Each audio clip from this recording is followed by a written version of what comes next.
So, thank you everybody for staying here and turning up to hear me. I'm delighted. I'm pretty honoured as well. Thank you, Deirdre, for inviting me last minute. I'm not sure who I'm standing in for, but I'm sure they'll be much better next year.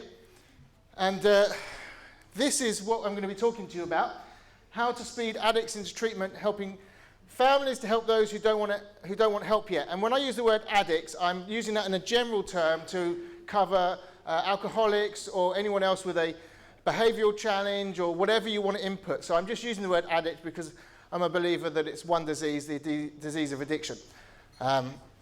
So there's a little bit about me, but I'm not really going to talk about me because you can read it in the book. But what I will say that is relevant to me is that right at the back of the room is Robin, and I got sober under Robin's care 15 years ago, and I'll be forever grateful to him and his dad. So thank you. Helping families who don't want help yet. So my company, Sober Services, I get inquiries all the time from people who want me to help put this person or that person into treatment. Generally, father, son, husband, daughter, a close family relative who is either drinking or drugging. Primarily, that's what we work with: substance abusers, drugs and alcohol.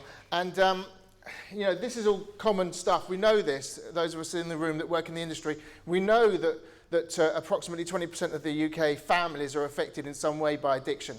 So all the time we're getting inquiries from people. And the mantra for a long time has been that we can only help those that want to accept the help that we're giving them. And so sometime around 2008, I started taking my intervention processes more seriously. I'd been doing them for a while when I'd been building rehabs, running the admissions departments and assessments departments. But we started, there was kind of new wave of interventionists that arose in the UK. And the idea of an intervention is in order to bring about change in someone who doesn't necessarily want change, but is surrounded by people who are rooting for that person.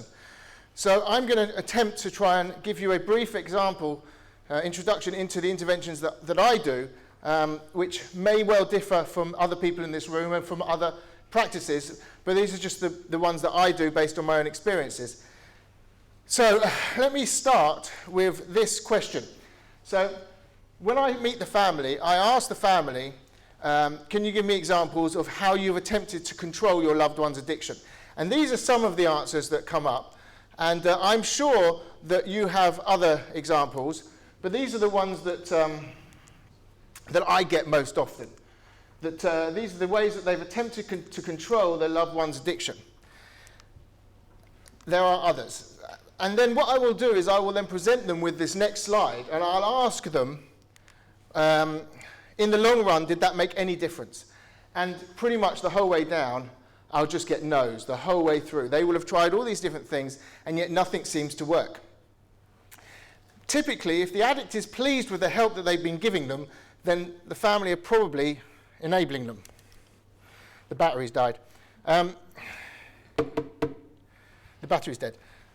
If the addict becomes angry, agitated, or restless with the help they're giving them, then you're probably helping them beyond any way that they can possibly imagine. Can you hear me at the back? Yes.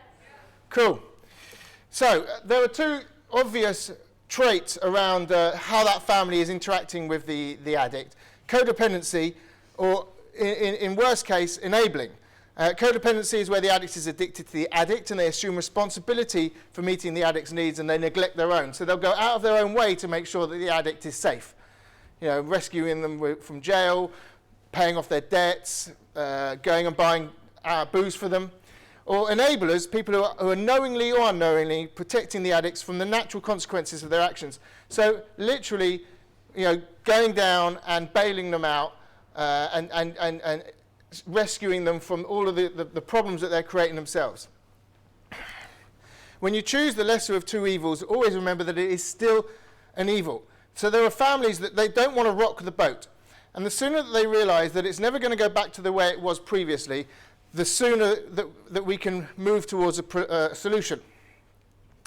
I encourage the family to understand that their loved one will always remain active in their addiction whilst they continue to let them be active in their addiction. And when I talk about, in my book, I talk about my own story, and the realization was that when I was the only way for me to stop using drugs was to stop using drugs. And it took me 3 years to have that realization that actually I needed to stop using drugs if I wanted to stop using drugs. Because I just believed that I could use in different places or different quantities or in different substances or use a different arm or use a different tool or mechanism. You know, I never really wanted to stop using drugs. I just wanted to stop having the consequences. And the same is with the family. They don't really want the consequences of the addicts using, but they don't want to rock the boat too much. So I have to find a way of leveraging the family first. And I was talking with Bill Stevens and Robin Lefevre earlier, because this is my biggest problem when I'm working with families, is the amount of families that actually are willing to go through the intervention process. That's where it gets really tough for us. Certainly for me. I meet families all the time, and I'm sitting there with them and I'm telling them all about how we need to intervene with their loved one in order to bring about the change, and that we have a proven strategy that will help them go into treatment, and they're nodding and they're saying yes, and they obviously want to save their loved one, and they are in complete agreement. And then I walk away and we set up a date where we're going to meet and do the next stage of the intervention, which I'll talk about next, and they never get back to us, or they never get back to me. They simply, it's like they're too scared to rock the boat. They're too scared to take the action that's required in order to help the person they love in the first place. It's like once I'm out of the picture, their fear and their feelings and their emotions come right to the surface, and they get caught in their own trap and their own space of fear and anxiety. And so, you know, I reckon if I'm lucky, a third of the families that I meet actually follow through with the intervention. Bill and Robin had similar statistics. And yet we know that when we do the interventions, you know, 9 out of 10, 95% of them go through and actually go into treatment.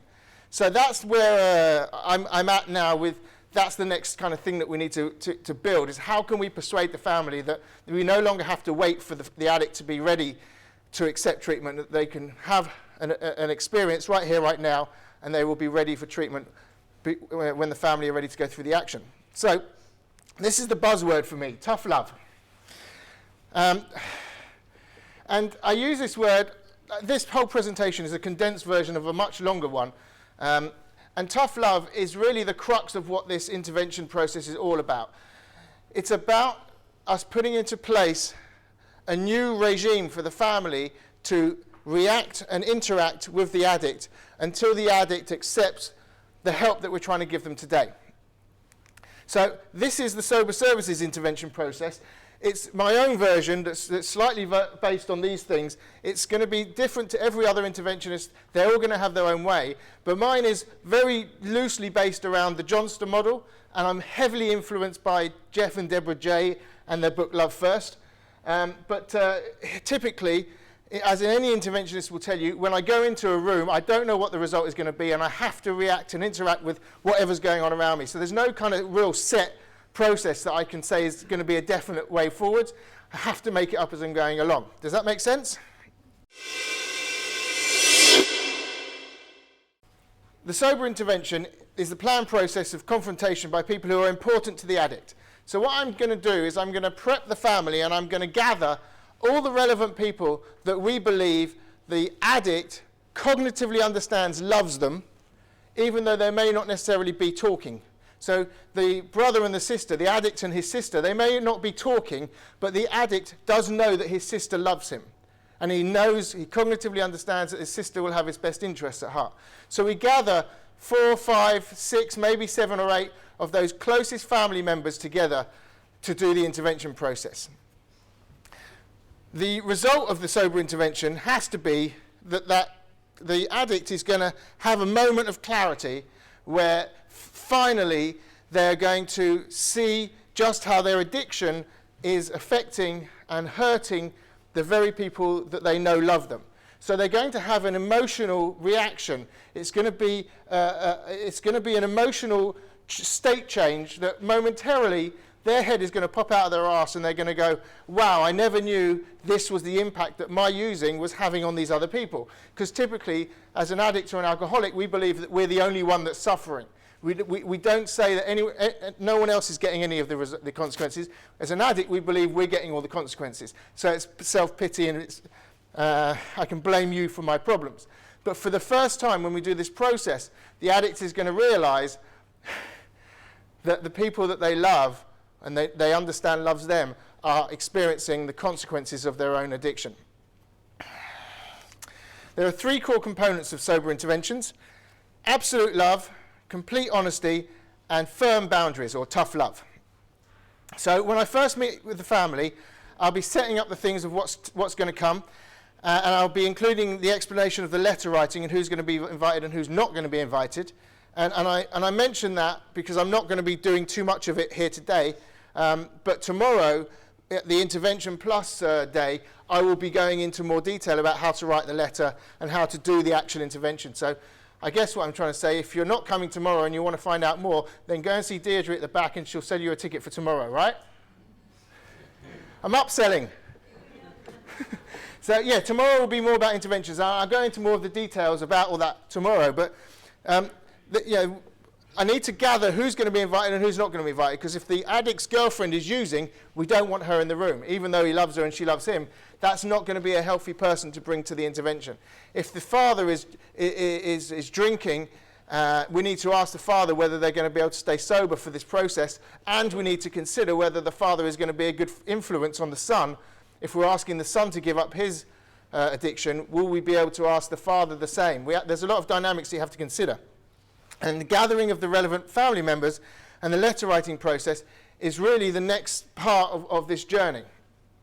The actual sober interventions, we will always try and do them as early in the morning as possible in order to avoid the addict being intoxicated, or especially if it's an alcoholic who's going to start topping up. We want them to be as together as possible so they can have an emotional experience of what's going on. We don't want them to be inebriated and drinking and subduing their feelings. We want them to experience the emotions that come from this intervention, because the intervention starts with absolute love. And it is all about love. The whole process is not about blame or punishment. It is all about love. These are people that are there because they love the addict, and they're there because they want to love the addict into treatment, not because they want to push them or treat or punish them or blame them. They're not resentful. So it's always important for the addict to know and feel that this is coming from a loving place. The mantra that you'll hear us do throughout our interventions are, please accept the help we're offering you today. So, son, I love you, I'm your dad. You know that I'll always love you, I've always loved you all my life. Please accept the help I'm trying to give you today. The next part of it is complete honesty. So this is where we're going to give the addict the absolute data of where they're drinking or drugging is causing the family members. So in turn, we're going to address them. So in the example of the father's going to say, son, I love you, I've always loved you, you know I love you, please accept the help I'm trying to give you today. This addiction of yours is hurting me, you're coming into my house and stealing from me, and that makes me feel scared. You're running away and getting yourself arrested, this makes me fear for your health, or whatever it is. You're drink driving and I'm scared of you having an accident. So we're mapping an emotion to the data. We're mapping how the parent or the loved one is feeling as a result of the addict engaging in their active addictions. We need to stick to the facts, and we need to keep any premeditated we need to keep the premeditated emotions structured. I don't want too many people in the room just flaring up and suddenly going, oh, and this, oh, and that, or breaking down. I want this to be quite controlled, and I know that everyone's going to be tearful. I know it's going to be tough, but I don't want people getting angry unnecessarily. Particularly, I want to steer away from violence. I want to keep this a safe space for everybody, including the staff. It always brings up genuine emotion of sadness, but we need to keep it. We need to try and manage it as much as we can, and that's why the letter writing is so important. Is Mary in the room? Mary's not in the room. So when we write these letters, we then read from the letters. And please accept the help that we're trying to give you today. And finally, the next part of it is the firm boundaries that we're going to employ, that the parents and the brothers and the sisters are going to give to the addict. they're going to come at it from a place of, this is what's going to happen if you do not accept the help that we're giving you today. So I've given you, the love. You're my son, I love you. This is the data. You're drink driving, and I'm worried that you're going to have an accident and kill the kids or whatever. If you do not accept the help that we're giving you today, we're going to, and these are the discussed boundaries that we plan and present beforehand. We're going to take away your car keys. We're going to take away your access to money. We're going to take away the door keys. We're going to move you into a caravan in the garden. Whatever it is, we have to predetermine what those boundaries are going to be, and we need to get all of the loved ones to buy into that and be prepared to commit to these boundaries. It's important that the family buy into these boundaries and that they're prepared to follow through.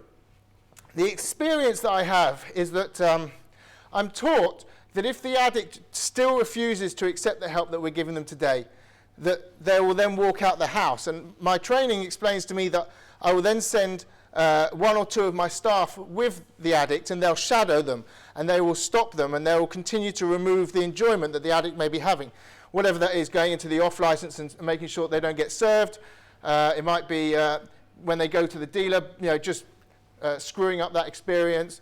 Whatever it is, shadowing them, and if they're not coming home, sleeping out with them, staying safe with them, and just being there in a bodyguard experience. That's what my training has taught me, but my experience has shown me I've never got that far. I've never had to send any of my staff out to follow the addict, because the addict has always crumbled at this stage. The addict has sat there and witnessed the people that they love expressing their love, giving them data for the first time. They're having an emotional reaction where suddenly they're realizing that their addiction is hurting the people that love them. And they have this kind of meltdown, and they have what's called what I refer to as a spiritual rock bottom or an emotional rock bottom. And at that very point, when we ask them to accept the help that we're trying to give them today, they become resigned. They roll on their back, belly in the air, we rub their belly, the legs go up in the air, and everyone's happy. Right? That's kind of where it's been. At this stage, I'm yet to experience an addict not accept the help that we're trying to give them today. So there are five ethical principles of a sober interventionist. Do no harm. What just happened? Sorry. Do no harm. Improve the situation as better for all. Respect all those involved. Be fair to all of those. Be compassionate. And I'm actually going to give you a sixth one today, which is on behalf of the interventionist, to take care of myself, self-care. Don't become too attached to the family, only become attached to the outcome. So the outcome is I'm going to get this person into treatment, but I don't get too emotionally involved in what's going on. I try to take it from an external place. And I take care of myself. On the day of the intervention, I do my own processes of meditation, and afterwards I do my own process of relax after the event. The intervention normally takes around 2 hours, maybe a bit less, and the result of the intervention is one of my members of the staff will then transport them straight to a pre-arranged treatment or detox or whatever the treatment is that we've agreed. So, at this stage, are there any questions? I have 5 minutes for questions. No questions? Well, your world will change dramatically once you stop giving yourself reasons why you can't do the things that are holding you back, and you start giving yourself reasons why you can. That's the end of this presentation. If you want to know more, come and talk to me, or better still, come along to the intervention day tomorrow, where I'll go into far more detail about what's going on. Thank you.